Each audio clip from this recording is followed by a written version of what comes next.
مومن کے ساتھ جو رشتہ رکھتا ہے،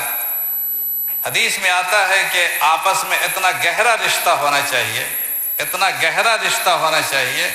چاہے وہ دنیا کے کسی حصے میں رہنے والا مسلمان ہو،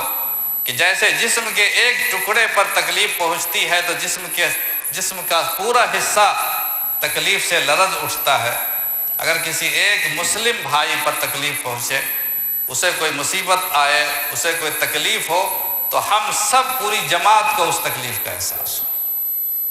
اگر ایسا نہیں ہوتا ہے تو اس کا مطلب آپ نے اپنے آپ کو کاٹ لیا ہے، یا تو آپ مردہ ہو چکے ہیں یا وہ حصہ مردہ ہو چکا۔ زندگی کی رمق جس جماعت میں ہوگی، اس جماعت کا ایک ایک فرد آپس میں جڑا ہوا ہوگا۔ آپس کے اختلافات رہتے ہیں، فکر کا اختلاف، علماء نظریے کا اختلاف، کسی معاملے کا اختلاف،